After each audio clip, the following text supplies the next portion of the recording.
Hello everyone, welcome back to the channel. In this video I'm going to walk you through how to duplicate sequence in Premiere Pro. So if you want to duplicate sequence, here's a quick guide on how to do that. The first thing you have to do is, for you to be able to duplicate sequence, is to launch your Adobe Premiere Pro and open the project containing the sequence you want to duplicate. After that, select the sequence, which means in the project panel, click on the sequence you want to duplicate.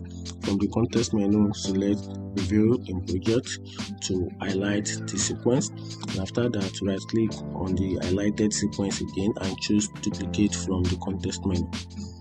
And after that, double click again on the duplicated sequence to open it, then rename it as needed.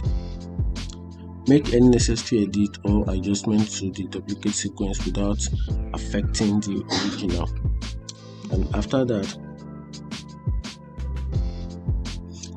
that, you can easily duplicate the sequence in Premiere Pro by saving time and effort when working on a similar project.